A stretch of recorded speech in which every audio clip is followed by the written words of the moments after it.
Mes chers abonnés, c'est avec un cœur lourd et une profonde tristesse que je m'adresse à vous aujourd'hui. Il est actuellement 2 heures du matin, et je suis assis ici, seul, face à mon écran, pour vous partager une histoire qui a bouleversé ma vie.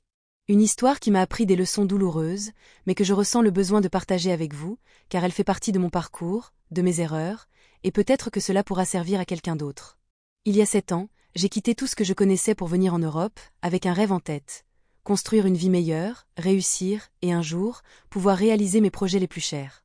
Pendant ces années, j'ai travaillé sans relâche, économisant chaque euro, faisant des sacrifices que beaucoup d'entre vous peuvent imaginer. J'ai vécu des moments de doute, de fatigue, mais je gardais toujours en tête cet objectif. Un jour, j'allais concrétiser mon rêve. Après 7 longues années de travail acharné, j'ai finalement réuni une somme de 17 000 euros. Une somme qui représentait bien plus que de l'argent pour moi. C'était le fruit de mes efforts, de mes nuits blanches, de mes renoncements. Avec cet argent, j'ai décidé de réaliser un projet qui me tenait à cœur, ouvrir un magasin. Un endroit qui serait le début de quelque chose de grand, une entreprise qui me permettrait de construire un avenir stable.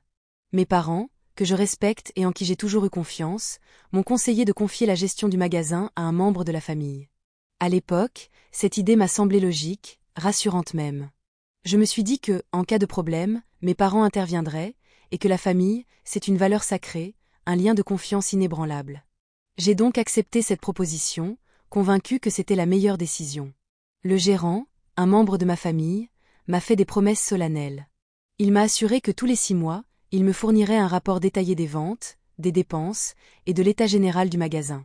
J'ai cru en ses promesses, je me suis reposé sur cette confiance familiale, et j'ai laissé les choses entre ses mains.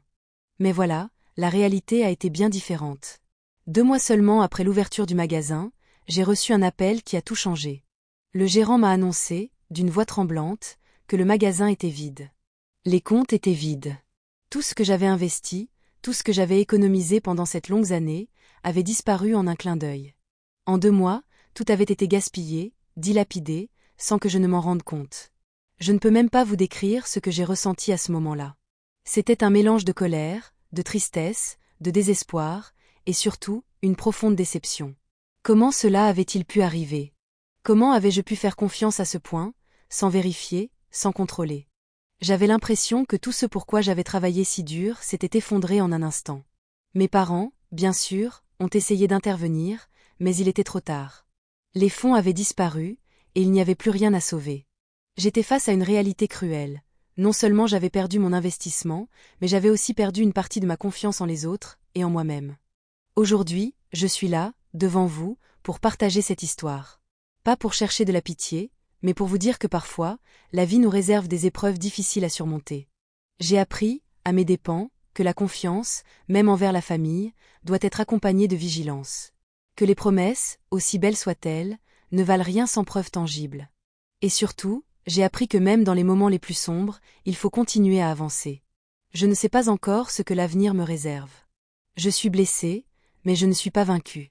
J'ai perdu beaucoup, mais je n'ai pas perdu espoir. Je vais devoir repartir de zéro, recommencer, et cette fois, je serai plus prudente, plus vigilante. Merci à vous, mes chers abonnés, de m'avoir écouté. Votre soutien signifie beaucoup pour moi, et c'est grâce à vous que je trouve la force de continuer. Cette histoire est une leçon douloureuse, mais je sais qu'elle fera de moi une personne plus forte, plus résiliente. Prenez soin de vous, et n'oubliez jamais que, même dans les moments les plus difficiles, il y a toujours une lueur d'espoir. À bientôt.